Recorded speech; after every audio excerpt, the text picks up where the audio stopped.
And some of you have thought of suicide. Some of you are in the darkest of darkest valleys. And I was there once too. I was 8 years old, depressed. 9 years old, even darker. At 10 years old, I came to the edge.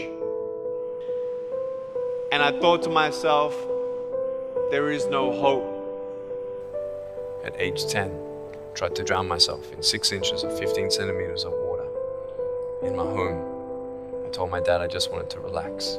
But really, I wanted to end my life. I had enough.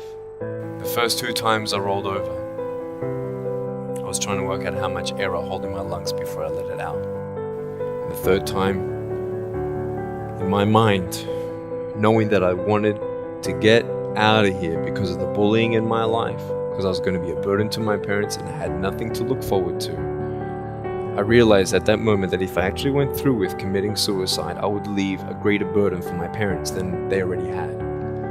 So when I saw in my mind my mum and my dad and my brother crying at my grave if I went through with it, that one thought saved me. The power of encouragement.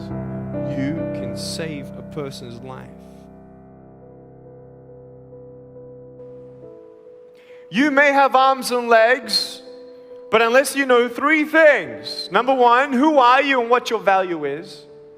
Number 2, what is your purpose here in life? And number 3, what is your destiny when you're done here?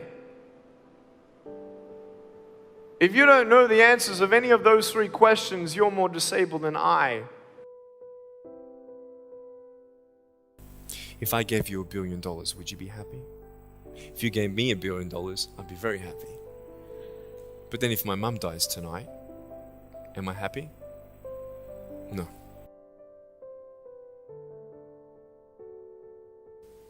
Life is worth living when you find purpose. Nick, I don't know what my purpose is. I don't know. My parents want me to do this. My teachers want me to do that. My friends think that I should do this, and I don't know what to do. And you're torn, man. You don't know what to do. You have to make important decisions, man. You don't know what to do. Who do you believe? Follow your heart. If that's who you want to be, if that's what you want to do in life, then walk to it. One day at a time. You got to come to the truth of knowing who you are and why you're here. William Barclay, he said, the greatest 2 days in anyone's life, the day you were born and the day you knew why. I know that there are 1 billion people going hungry today. I know that this year 1 million people will commit suicide. It's 1 every 40 seconds. I know today there are 120 million slaves, and I've met sex slaves.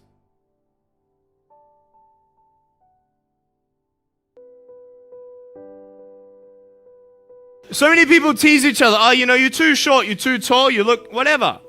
Different hair and all that. It doesn't matter. See, the thing is, when you're in school, when you're growing up in life, it actually sort of matters to people how you look. And then it matters to you because it matters to others. Why? Why does it matter how you look? Because if they don't like you, then who will? If they don't accept you, then who will? I know so many teenagers who look themselves in the mirror and wish that they had a different body. I want to ask you, what are you going to believe? Are you going to believe in yourself? Are you going to believe everybody else's judgment on you? Are you going to believe people when they say that you're a failure? No one really likes you. No one really cares about you. That's what this world is. I want to look like her. If I was taller, shorter, smarter, more popular, whatever you want. It's not enough. And the fear that we have is that we're going to be alone, that we're not good enough. And, we have to change ourselves. And, so many people put me down and say, Nick, you look too weird and no one's really your friend and you can't do this and you can't do that. And I couldn't change anything. It's not like just fixing my hair one day and everything's fine. It's not like, just whatever. I couldn't change my circumstance. I couldn't just one day wake up and say, hey, give me arms and legs. I need arms and legs. But it was so hard because people put me down. And I started believing that I was not good enough. I started believing that I was a failure. That I'd never ever be somebody who people would like or people would accept. And it was so hard, man. I thought to myself, I can't go on the soccer field like everybody else, and I can't ride my bike, and I can't skateboard, and all these sort of things. And I started getting depressed. I thought, what kind of purpose do I have to live? I mean, are you just here to live to die? I mean, is there not a purpose for me? Is there not a purpose in life? And I had questions and no answers. And I asked my mum and dad, why did this happen? I asked doctors, why did this happen? And they don't know. There are some things in life that are out of your control that you can't change and you got to live with. The choice that we have, though, is either to give up or keep on going. Every single human being has value, and my value is not determined on how I look or what job I have or where I'm from, where I was born, how much money, all that stuff is nothing. And it's funny how the friends around you sort of determine who you are. You change yourself. You come to school. And everybody swore around me at high school, so I started swearing. Why? Because it's the cool thing to do. Everybody swears. So I don't want to be left out. And I want to be accepted, so I started swearing. You go to a party, everybody's drinking, so you drink. Why? Well, everybody else around me is doing a big deal. And you start losing yourself, and you start putting your security in temporary things.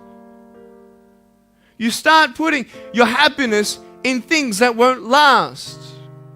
You can get drunk all you like, but in the morning, you're going to be sober with a headache with the same problems. Nick, you're not good enough. Nick, just give up. Nick, you're never going to get a job. You won't get married. You can't even hold your wife's hand. What kind of a father are you going to be if you can't even pick up your kids when they're crying?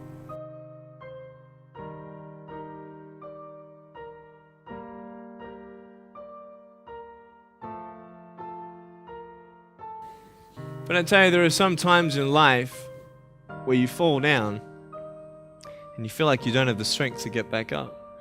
Because I tell you, I'm down here, face down, and I have no arms, no legs. It should be impossible for me to get back up, but it's not. You see, I will try 100 times to get up, and if I fail 100 times, if I fail and I give up, do you think that I'm ever going to get up? No. But if I fail, I try again and again and again. For as long as I try, there's always that chance of getting up. Does that make sense? And it's not the end until you've given up. And just the fact that you're here should persuade you that you have another chance to get back up. That we have a choice, either to be angry for what we don't have or be thankful for what we do have. You have a choice every day you come to school to either tease somebody, gossip about somebody, or you can go up to them and encourage them. There's still hope. I'm not here today to tell you that I understand your pain. I don't know how it feels to be abused. I don't know how it feels to feel, quote, fat and you've got an eating disorder. I don't know how it feels to have a broken home. But I just want you to know that it's not the end. It matters how you're going to finish.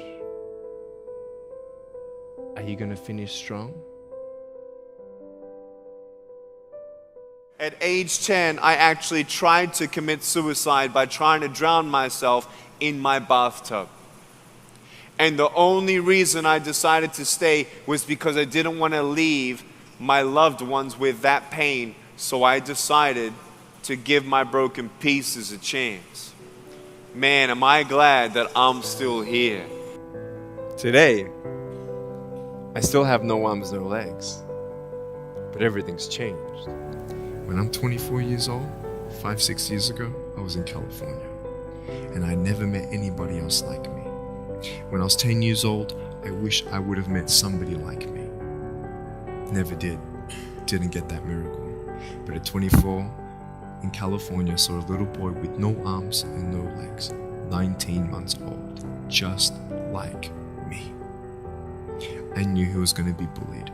I knew he was going to go through depression. I knew he would feel alone. I knew that he would get worried if he's ever going to have a girlfriend, and so on and so on. I got the father to bring him up on stage in front of 2,000 people. And everyone was crying. And it was a materialization of when you don't get a miracle, you can be a miracle for someone else. Think of the 3 biggest discouragers in your life. They're not your biggest discouragers. You are. But I hope you are inspired to know that if I can dream big, then so can you. There are no walls. Find your peace, and you'll make your walls doors.